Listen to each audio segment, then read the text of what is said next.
Don't you dare. Don't you dare. Don't you dare. And that is time, James. Wow! Welcome everybody to a brand new edition of Early Doors with me, Tom Deacon, and the one and only legend that is Matthew Le Tissier. We have got a killer episode coming your way today. Is that a clue? Is it? It could be, actually. It could be a clue because we are joined by none other than the great Michael Svensson. What a player. Centre-back defender at Saints in the FA Cup era, 2003. Loving that, Matt. We'll be looking back at some special memories. Yeah. Also, we'll have, of course, you guys, the fans, taking on Le Tiss. But first of all, I haven't even asked, how are you? I'm really good, mate. Yeah? Really good. Ready for another Early Doors? Of course, always. Oh, brilliant. I was frequenting a particular coffee shop. It's not important which one. And a gentleman walked past, stared at me for a long period of time, then came back after he got his order and went, I really enjoyed the podcast with Matt. So there you go. So that's a lovely, nice. Yeah, really nice. He enjoys your work on it. But it's nice though. He took the time out to say he's enjoying Early Doors, which is nice that he recognised you. It just goes that old Harry Potter over there. Yeah, well, there you go. Hey, listen, minus the Harry Potter references of these round glasses. Some sad news. Can we have a little bit of an Rocket. You know Rocket? Sometimes he comes in. Yeah, he normally jobs that he does. Let me have a little think. What does he normally do? Does a question, game of opinions, and then he has a whistle. And after 30 seconds, he'll blow the whistle, and that's for taking on Le Tiss. He can't make it today. Sadly missed. I don't know what we're going to do without him. I know. How are we going to cover that? Sadly, he's got some other commitments. I think they're better paid, but he has said he will be back when he can come back. So that'll be nice, won't it? It will be, but you don't really notice the difference anyway. Exactly. So yes, really good show. Did you play alongside Michael Svensson just before? I know we got. He signed as I left. Okay. But yeah, obviously I was still around the club a little bit back then, and so I did get to know him a little bit. Okay, all right. So you freed a bit of the salary cap, and then he could come in. Okay, absolutely. I'm really looking forward to salary caps. What are they?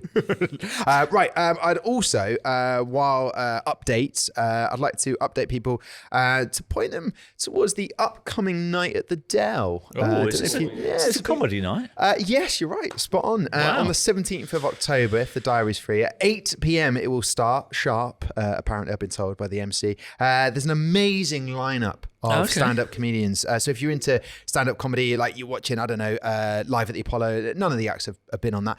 But if you like comedy and you like having a laugh and maybe a little tipple on the side, come along. I believe the headline is fantastic, Matt. Really, really good headliner. Yeah. So, it's you, innit? Yeah, it is me. So there you go. So either a night to avoid. Unbelievable. But can I just say, right? Okay, here we go. I'll just say. We've been doing Early Doors for a while, and you haven't seen anything funny come out of my mouth. No, but I have read the promotional material for this. And I don't know if you've seen it, but it says, and I quote, whether you're on a date, out with your mates, or just escaping the kids for the evening, the Dell's comedy night is the perfect excuse to grab a drink and, get this, laugh till your face hurts. No pressure there, Tom. No pressure. That is... If you turn up there and your face doesn't hurt at the end... Money back. Money back. Okay. That sounds quite aggressive, doesn't it? Your face will hurt. I mean, it's quite a claim, isn't it? It's quite a claim. I think what they're trying to do there with all comedy nights is to make you go, oh, am I going to have a laugh? But I think they might have gone too far with that one. But it'll still be great. I see what they're trying to do. I have a good lineup of comedians. How do you get your tickets? Well, thanks, Matt. To get your tickets, which you don't want to miss out, because I don't perform anywhere else in my hometown. Your face will be hurt. City, sorry. Tickets are on sale at southamptonfc.com. So you might be purchasing a ticket on general sale or something coming up for an actual game that night. So have they got? They haven't. Yeah, ex-Saints last game of the season at Brockenhurst. If you don't want to go to that load of rubbish, come and watch us play football. It's not rubbish. Obviously, it'd be very funny. He's a funny guy. He just doesn't show it on this programme. So we'd be very... It's actually very good. What I thought you were going to do is just keep that pause, but you didn't. No. Yeah, no, not at all. If you want to watch the X-Saints and see Matt Letizia score a free kick, which you did not that long ago, actually. I did score a free kick, yes. It was lovely. I've got video footage if you want to go to I saw it on your social media. No, I saw it on your socials. You couldn't humble to not post it. But there you go. It doesn't happen very often these days. I thought I've got to get it out there. Bottom corner. It was lovely. It was nice. I mean, the goalkeeper was perhaps a little too far across the other side of his goal and perhaps not very quick to get across. Well, either choice. X-Saints, are they genuinely playing on that night? They are as well. But I think what we might do is we might play the game, because I think it's quite an early kick-off. Yeah. And then after that, we'll come down here and make our face hurt. Yeah, okay. Who's writing that promotional copy? I love it. If you do want to have a bit of a laugh, occasional then come on down. It'll be a lot of fun, or watch the X-Saints. Anyway, let's take a quick look as we move on. Do whatever you want. It's your time. Thanks for continuing to watch and support Early Doors. Should we have a little quick break and then we'll get our guest on? Let's do that. I'm going to go and talk to the promotional officer of the writer. So, what are we doing tonight? What do you think, Paul? I'll take you all down. Nah, let's do racing sims instead. Way better idea. Bro, no. If you want to do sims, golf sims are epic. And here comes the power move. Let's do it all at level 1. Battling over where to go. Hit level 1 at St Mary's Stadium for American pool, racing sims, AR darts, golf sims, clay shot and way more, all under one roof. Book your squad in at level1.co.uk. Level 1. Game on. Okay then, Matt, I don't know about you, but I'm ready for today's guest. Are you ready? Absolutely. Okay, we shall proceed then. He played for Saints from 2002 until 2009. He made 87 appearances and scored 6 goals. He was one of the best defenders the club has ever had. It's Michael Svensson! What a guest. Get in there! Michael, how are you? Welcome to Early Doors. Thank you very much. That's a nice introduction. So I'm very, very humble about that one. Thank you. Yeah, we would. Good man. What Matt, a player. What a player. And we've mentioned earlier, you did not play alongside this guy. Would you have liked to have taken him on in training, perhaps? Not really, if I'm honest. Michael was one of those players who I watched training quite a bit back in those days as well. And he was one of those players who trained exactly the way that he played. And I didn't like those kind of defenders. I like the ones that took it easy on their own teammates. Yeah, save it for the opposition. Exactly. Yeah, Michael wasn't one of those. Michael, is that a fair assessment of how you trained and how you played? I think that was one of my strengths, to be honest. So I think there was not only me during those years that did that. I think there was many of us. Like the standard in training was very, very high. I think that's a key to progress and to be really good. You need to have that. Yeah, I think that was one of the reasons why I struggled under Gordon Strachan. Okay, he wanted high standards in training, and that wasn't one of my strong points. Just say, Gordon, can we save it to the weekend, please?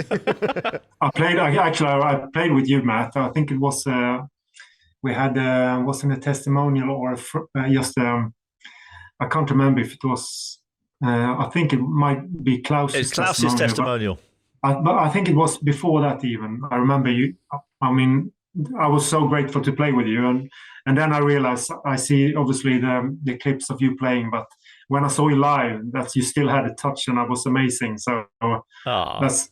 And you won my team. Look at that! You don't have to. I didn't pay him for that either. No, you don't actually have to say things like that, Michael. You can just be yourself, be honest. No, but that is amazing to hear. We often hear that from the guests, and I don't want Matt to take it to his head any more than that. Yeah, but brilliant to have you on the show. We're curious to know, as many Saints fans will remember your playing days, but what are you up to now? Before we look back at some of those moments. Well, this is my first year without any football. I've been coaching lower leagues for, 11, 12 years now, both like League 4 here in Sweden and also youth football. But this year I've taken a break from football and having a normal job from 9 to 5, salesman out on the road. Really, really enjoy that. So I'd hate to see Michael Svensson in a training day going in 2-foot tackles in a sales job. I'd love to see that. Do you get back to the... Actually, you did, because you posted a picture not that long ago. Yeah, we saw Michael at the Portsmouth game. We had a little chat in reception before the match. It was great to see him again, and nice to see you back at St Mary's, Michael. Do you get back that often? I haven't. I was here when we played. I think I met you then as well, Matt, against the last game against Arsenal. Yes. I arranged a trip for anyone who wants to come and watch Southampton Arsenal. Unfortunately, it was too many Arsenal supporters who came with me. But we were 13 guys from in and around Hampstead, where I live, who traveling over to watch the game against Arsenal. But there was one guy who was same supporter, and he was a young boy, and Matt took his time to see him, and that was his. You made his life, not the only day. So that was nice. I was really happy to be able to share that with him. So I've been over for 2 times now this year. Before that, I was over when they met Newcastle. They lost 4-0, and then Hasselhüttel got sacked the day after. Could you actually stop coming, Michael? Is there any chance you could actually Newcastle? When was the last time you saw us win? It's called football coaching. That's why. Michael, I literally cannot wait to get into thoughts and memories with you. But we're going to start off early doors with a trip to the Vault. Now, I'm not sure if that's the response you get for the Vault. We're going to look back. And it makes perfect sense because Michael's here, Matt. We've picked one of the best games from his time with the club. This is Liverpool versus Southampton at Anfield in December 2003. Steven Gerrard, the Liverpool captain, with it. Up here for Pahars. Good to see Marion Pahars back in the team. He hasn't scored for about 15 months or so. And off goes Southampton, and an early chance for Ormond, which he scores! Well, to score at Anfield is always special.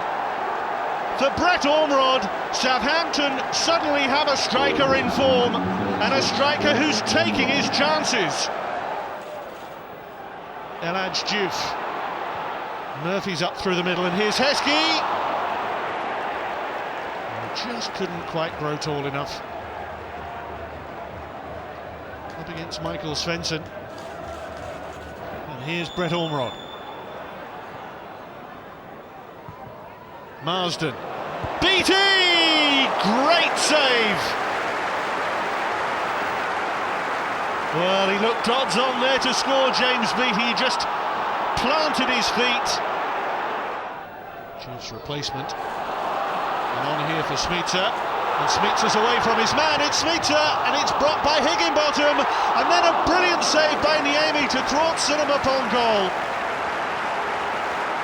Liverpool's first shot on target, and it comes from the substitute. Antti Niemi made himself a huge target to beat. And now the header cleared off the line by Dodd. Jason Dodd off the line there for Southampton. Look how he got back as the header came in from Hupia. Ormond, his goal still dividing the teams. Great header and a second goal. It's Michael Svensson. They haven't scored away in the Premiership for 3 months or so until today. But how they've rediscovered the golden boot and the golden head of Michael Svensson.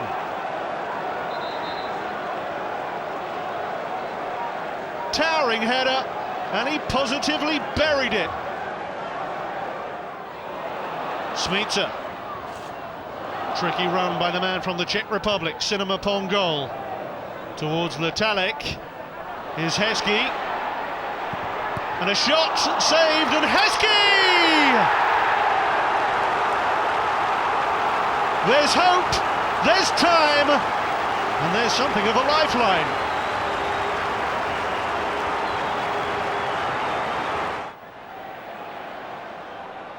Gerrard. Heskey! Didn't connect. Seemed to dip very sharply at the end. It might even have come off Heskey's hand there.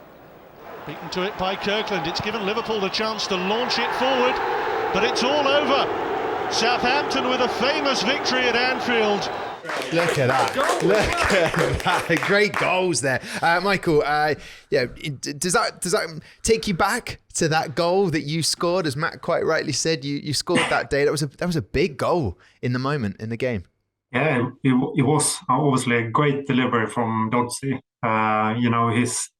His silky touch of right foot was fantastic. You see that I didn't do much. I just put my head on the ball, and the power of the delivery was so good. So great delivery, and obviously fantastic to score a goal against Liverpool as well away. So that was nice. All I ever hear, Matt, about that era of that team back then with Gordon Strachan, as you alluded to as well, is the work effort, just the fitness levels. I'm curious to know from you, Michael, was that the biggest strength for the team, or what did you see as the strength for the team in general back then? That was obviously the main, and it still is. I think many of the top coaches in the world today, when they're struggling during periods of time or situations, they always come back to fitness and the work that when football starts with, physical presence. You need to have the standard to perform all the things you want to do next in terms of playing possession football or whatever you want to do. You need to have fitness, obviously. And Gordon, he started in the right end to make sure we didn't have the most skillful players, if you understand what I'm saying, but we have he created,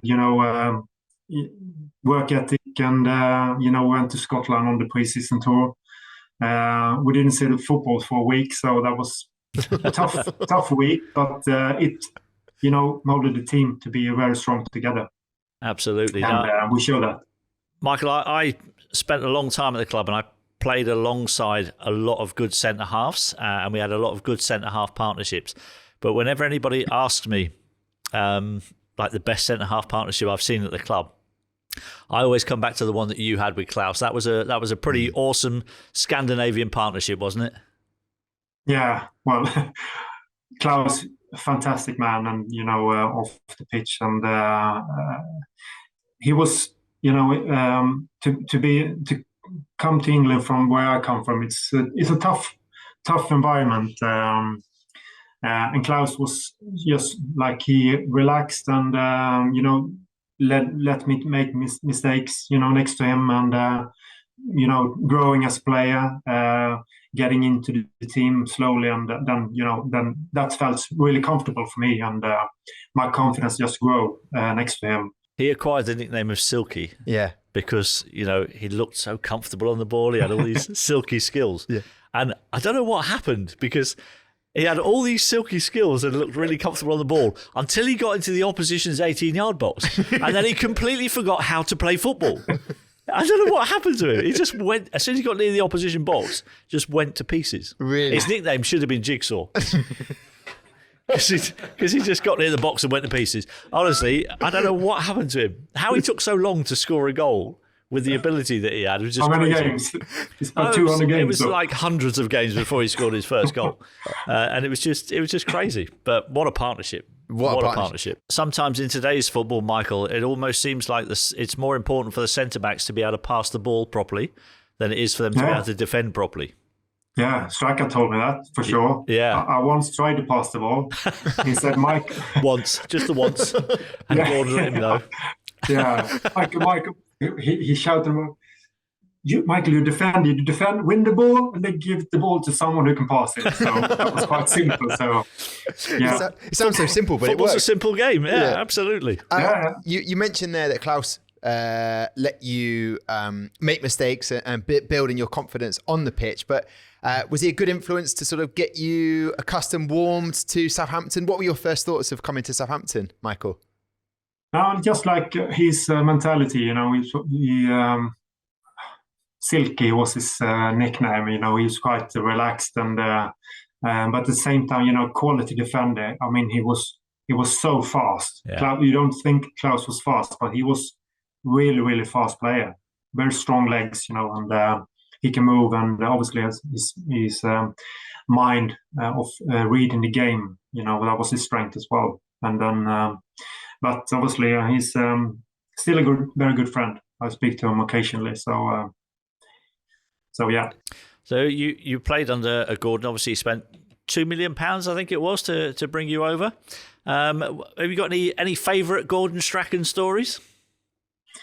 Well, we spoke about Claus earlier, and I think he's okay with this story, and I think you all heard it. Oh, it's going to be good. It's going to be good. Yeah, well, he said, I think you can see it on YouTube, but the reporter asked Strachan, before the game, you said about set pieces. You're very strong at set pieces, he asked Gordon. You got strong and tall players like BT, Svensson, Tissier, Lundekvam, and Strachan just stopped. Lundekvam, he said, if you put the dead body in the penalty area, he's more likely to score than Claus. So. Is absolutely done, Silky. I think some of his media interviews were different, Claus. I have to say, I did enjoy Strachan's responses when a reporter asked him a stupid question. Oh, wow. He wasn't shy in giving a stupid answer back. He took no prisoners. Obviously, that team then with Gordon Strachan, the FA Cup final experience. What was that like, Michael? Just the buzz around the team and what it meant to get to an FA Cup final. Well, the whole process to the cup final with the quarterfinal, the semi-final, and you can feel. Obviously, I grew up with the cup final in Sweden as well, and I knew obviously a little bit how it was. And but then when you play and before the building up to especially the semi-final and the final, it was fantastic to watch. The town just turned red and white, and everybody was preparing for this, and it's hard to speak about because we lost it, so it's still difficult today. We were so close to, and it was a good day to beat Arsenal, and we unfortunately we didn't. So that's a really disappointment, still is. But the fans, amazing. Before the game, after the game, that's one of the biggest memories of football. To even though we lost the game, the fans stayed, and all were yellow and blue. Obviously, we played in the reserve kit, but after the game, they stayed and they cheered and supported us in a difficult moment. So fantastic. It says here, Michael, and I'm just trying to wrap my brain as well, scoring the last goal at Main Road. Well, we've got something in common, me and Michael, because we both scored the last goal at Premier League grounds that got demolished. Which one did you score at? You taking the mic? No. Yeah, which one? Actually, I think I've scored. Yeah, because I think I've scored 2 last Premier League goals at grounds that got demolished. Obviously, I didn't know if there was another one because obviously that's synonymous. It's in the Dell. But I think I've yet to. I might need to clarify this. Okay. But Bolton, when they played at Burnden Park. Oh yes. So I think I scored the last ever Premier League goal there because I scored the last goal of that season. They got relegated to the Championship, and then the ground got demolished the year after, I think. So technically, I think I scored the last Premier League goal at Burnden Park as well. So I'm 2-1 up. Okay, 2-1 up. There you go, Michael. You didn't know it was a competition, but it's now a competition. 6 goals. Mentioned one of them you scored at Anfield. There's that Main Road one. But what out of the other 4 that you scored, do you have a favourite goal that you scored for Saints? But the Main Road one, actually, when people ask me about this one, I said, yeah, Main Road, obviously, but there was also that last goal on Peter Schmeichel. Ah. And he's from Denmark. And Denmark and Sweden. So I'm quite proud of that, to be honest. That is a great answer. Yeah, I scored a few against him as well. Yeah, it's pretty easy. If you see Schmeichel, you can tell him. Yeah, even Claus would have scored against Schmeichel. Now, you came up against some incredible players in your time at Southampton, Michael. Who was the toughest one to play against? Toughest player, I always say Alan Shearer and Thierry Henry. Yeah. Yeah. I thought you might have said Thierry. cheer Alan with his strength and his ability to just smashing into people and scoring goals, and so it's fantastic to play against. And Thierry Henry, as soon as there was a play on the midfield, with the ball, no pressure on, you just turn around and run towards the own goal, because they're going to put him behind. So he was so fast. Alan Shearer comes across really well on TV, nice, friendly, polite, but then on the pitch he was quite an animal. Very different. Very different. Was that quite intimidating, Michael? I'm just curious, the scariest player in terms of intimidating you? No. I mean, I'm not being funny, Tom. Yeah. But you don't get the nickname Killer and be afraid of any of your opponents. Well, no, I'm just saying. Well, we haven't even established he got the nickname Killer to start with. Why are you called Killer, Michael? You come across so nice. For anyone who never saw you play, you come across as nice, very polite, respectable. But Killer, where did this come from? No, I don't know. I started actually in Sweden, I think. Like you said before, I was on training, kicking players around. Like, it was training for me. So just try to be play as normal. Why I can't change my style of playing if it's training or games. So that's I think it was some player in Halmstad who started saying that nickname. So when I moved to England, they managed to find it and brought it to life again. Gordon Strachan paid £2 million for a hitman. By the sounds of things, that's all. I'll ask this question in terms of the injury, because that's what I remember, Michael. And I hope you don't mind us asking you, but that knee injury that you had in the warm up against Portsmouth, what's your recollection of it? Well, actually, it was my calf that went during the warm up, and then I tried to get back from that calf, and then in training, something happened with my knee. So I started with a warm up in Portsmouth, obviously with my calf injury, and then the knee problem came after that. So that was the start of the downhill side of that. Yeah, how difficult was that, Michael? Because that was a long old journey to try and come back from playing from that knee injury, wasn't it? Yeah, it was really long, but at the same time, I never had any. It was tough, obviously, but I just had to get on with it. So try to do what you can to make sure you get back as quickly as possible. Maybe with to looking back, I maybe pushed it too quickly. Okay. But that's how it is now. So. And with the with your career, Michael, obviously that was a real tough period. If that hadn't have happened, do you often think about how far you could have gone in your career? Because I don't know if there were, obviously at Southampton, we've made a habit of selling our best players to big clubs. Was there any inclination from other big clubs at the time that they might be look to purchase you, and would you have had any interest in that? Yeah, well, my agent told me that there was some interested, but I never thought about it really, and then I got injured. So, but I was really happy in Southampton, it's easy to say now, but I never had any plans to move.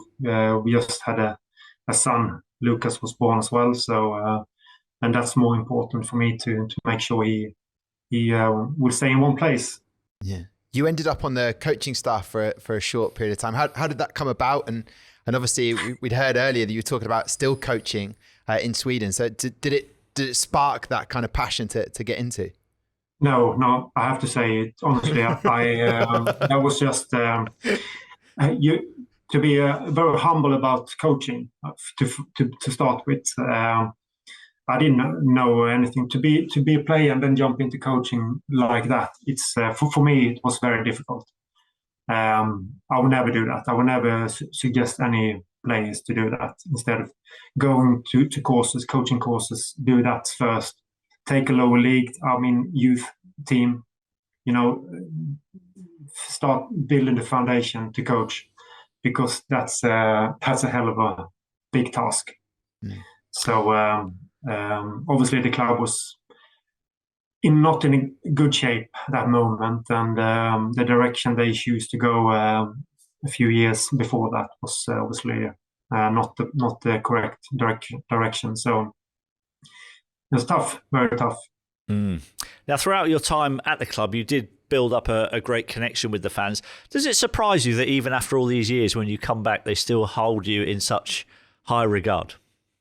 Oh, it's amazing. I mean, it's difficult to express, the feelings for that, and it's difficult to understand as well because,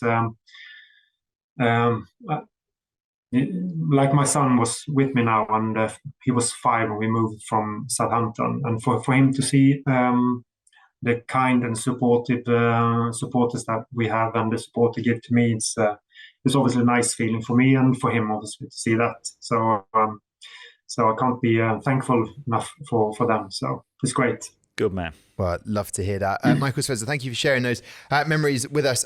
By the way, I didn't actually ask, did you like the name Killer? Just out of curiosity, while I'm thinking about it now. Did you like the name? Did you mind it? I didn't mind it. I didn't mind the Killer. I had another nickname in Sweden, but I don't want to mention it. It was I'm sorry, Michael Svensson. We can't. Okay, fair enough. There's a hand gesture that said absolutely not. Okay, well that'll be a great quiz question in the future. What was Michael Svensson's other nickname in Sweden? Okay. Is it because of the translation? Yeah, the translation was better. Kill instinct is something different. Okay. All right. Listen, great to have you on, Michael. Please stick around a little bit longer because we're about to play Game of Opinions. Ooh. Did you know this was going to happen, Michael?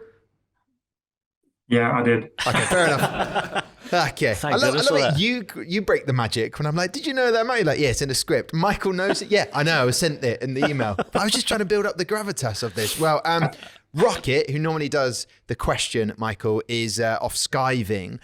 So I'll be doing the honours today. Okay, so my question, Matt and Michael, is to both of you. What is the worst excuse you have ever heard or used for being late for training? There we go. I don't think I'm quite bored. I think I've never been late to training. Okay, fair enough. Yeah, but one excuse, I had a few players now during my coaching years, and one was like I had to feed the cat. So that's quite to feed the cat. I think one of the best ones that I can remember was James Beattie ringing Dave Jones saying I can't come into training today because I've broken my ribs falling down the stairs of my apartment. Oh no, is that for real? Yeah. When actually the reason why he did have the broken ribs, they weren't acquired falling down the steps of his apartment. Okay, dance floor. They were acquired on a boating accident. Okay. One of the other players was driving the boat across the Solent and decided it'd be really fun just to start spinning the boat round and round and round in the middle of the Solent. Yeah. At which point James was holding on to nothing. Yeah. Fell down the stairs in the boat and smashed his ribs on the side of a fridge at the bottom. And he tried palming it off us. I fell down my steps of my apartment, and Dave Jones just went, "Come on, Beats, it's me you're talking to." Yeah. Which was like, all right, I was drunk on a boat. Okay. I'm glad he fessed up to it. Feeding a cat, that's pathetic. That is pathetic. Unless it was a euphemism. Right, okay, we're going to take a quick break right now. Well, it could have been. Can you say I don't think you can say that. I thought I'd just make you guys laugh. They wanted the clip. They're not going to be able to use that one. Okay, right. Well, there you go. Some fantastic excuses. Game of Opinions done and dusted. Michael Svensson, thank you so much. Cheers, Michael. Great for being on the show. What a guest! Thank you very much. Thank you very much. A pleasure to have you on the show. And Anders Svensson said you were one of the funniest players he played along, just in terms of your sense of humour. And I think he's great. Michael Svensson. Just out of curiosity, are you free on the 17th of October? There's a comedy night, and we need to replace the headliner, don't we, really? Yeah, really. You got to make someone laugh. Michael, thank you so much for being early doors. We will see you very shortly. I'm no doubt at St Mary's sometime. So thank you very much for being on. Thank you very much. Thanks for having me. Good man. What a bloke. What a bloke. Time for a quick break, and then we're going to do Taking on the Tiss, aren't we? Yeah, all right then. We're going to take a quick break right now. Sorry, I was just enjoying Michael Svensson the show for too long. We're going to take a break while I get my head back in gear, and then you'll already have it in gear because it's time for Taking on the Tiss. Here we go. I see the battleground before me. They called me weak. They underestimated my will, my skill, my rage. But today I rise. I show no mercy. I will crush them all. Chill, Mum. It's mini-golf. Unleash your competitive side at level 1 with mini-golf, climbing walls, high ropes, racing sims, and so much more. Book today at level1.co.uk. Game on. The moment we have all been waiting for on Early Doors. I do really look forward to this. How much do you look forward to taking on the test, not Matt? so much really. It's quite stressful. Being thrown a question and like having no prep for it. Okay, it's not nice. Let me have a quick look at the pool. Okay, and we've got to do a quick fact check as well, haven't we? Yes, we do. Well remembered. Tom, our producer over the side, is rockets away, skiving. Basically, you did mention to Michael Svensson. You did even parade about it for a while by saying 2-1 up as well. You said about scoring the last goal for a Premier League team. That is correct. You did score on the last game at Bolton as they got relegated that year from the Premier League. But then they came up again and played again in the Premier League at the same ground before they moved to the Reebok. So not you, but you did score. There's the last goal of the season that they got relegated, but not the last Premier League. Because they carried on playing at that stadium. So stop using so that if we could just call up Michael now, getting back on to the show. I'm sure it's 1-1, Michael, 1-1. What a guest, though. Really nice to chat to Michael Svensson. Good bloke. And I felt, I don't know if you did, but the amount of games he played, as all Saints fans were like, we wanted more games. And you could even see from Michael, he would want to have played more games for the definitely. Club. But brilliant to have him on the show. Anyway, I'm getting away from the fact. It's taking on Lettice. Okay. So I actually have been given the job of blowing the whistle for the 30 seconds. Let me get that up on my garment. That's not a free garment by the way, got there, is it? It's definitely not. This was a birthday present a few years ago. They're more modern now with the steps. So if you would like to say, Garmin. Great, one of the best actually. So if they do some lovely golf gear. They do, and I'm actually due an upgrade. Very nice. So if they are listening now, but there you go. Right, so you have 30 seconds on the clock, Matthew, to answer. This weekend, Saints are facing Derby County. Oh no! We're giving you 30 seconds to name as many players as you can who featured in either leg of the playoff semi-final against Derby County in 2007. You would have been playing a lot of golf at that time, 4 years on from when you hung up the boots. So I'm just giving you a little bit of time because I'm a nice person like that. But you will have 30 seconds to name. All you need to do, right, think about this, is name as many players as you possibly can that were in that team in 2007. I'm giving you the best chance I possibly can here to think about this. Okay, your time, hang on, get rid of that, start. Kelvin Davis, 2007, did he on best score? Is Matt Oakley still around there? Claus Lundekvam. Blimey, 2007. Oh, this is hard. 2007. No, that wasn't. Who was the right back? Oh, this is murder. Was Neil McCann still around then? Rory Delapman? No, he wasn't still around then. My word, that is a horrible question. So good. That's a horrible question. It is a horrible. When I read this, I thought this is disgusting. That's not my. And that's on the people who put. Oh no. Yeah, and I'm just being shown the score. No, we all could count. There was no chance of missing that. Wow. Horrible question. That's nasty. Can I just say, in your defence, that's horrible, guys. That's bang out of order. But oh man, that's not good. It's not up to me, and it's not about my opinion. It's now time to find out whether the fans can beat a combined score of 2. Well done, Mattis. 2 is the score to beat. Over to the fans. We're taking on Lettice.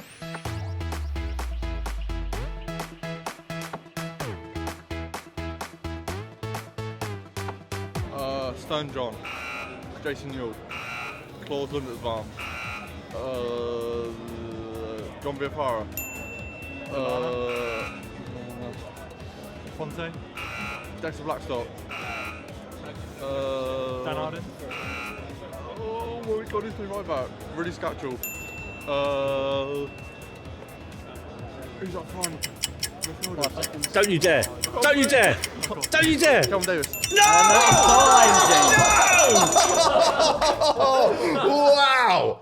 On the buzzer. Oh, I do not want to see an early doors VAR-esque committee on that, but that was right on the buzzer. 3-2. Wow. It's That's a hard question. Dirty question. I'm pleased I'm not the only one who struggled with it. There were some great names that were thrown out. Where did he pull John Viafara from, by the way? Where's he got that? That was exceptional. We could see the brain ticking. You could have had Pele. Pele was in the team. Alexander Oslund, Chris Bird, that was the Swedish fullback I was trying to remember. Now manager, national team, Danny Guthrie, Andrew Sermon, Ken Wynne-Jones, Gareth Bale, Marit Saganowski, Gregor Rasiak, Martin Craney, Chris Makin. Oh, wow. And that's making you sad. That is 3-2. making me sad. There we go. What can we do, Matt? Oh, brutal 4-1 down. There's still plenty of early doors, we've been told. So we hope, fingers crossed. A lot.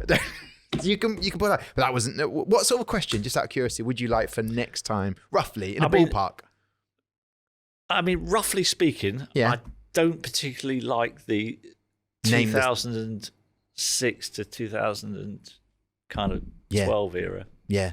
It wasn't a great time at the club. For me personally, that's a lot of, you're going to the game and you might have had a couple of libations, drinks, and sort of forgetful of the team sheet. So for me as well on that one. But Matt, listen, never mind. Hey, we're moving on. What a great show it was. I think we can all agree on that. And we're thoroughly enjoying taking on this, even if you aren't. So thank you very much for joining us for another Early Doors. No thanks whatsoever to Rocket, who has not been here. Matt Lattis, thank you very much. Thank you to Matt. We'll give a round of applause for Matt.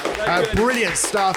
And we'll be back for you in a couple of weeks with a very special birthday edition of the show. We'll say no more on that. In the meantime, up the Saints! See you next time. Come on.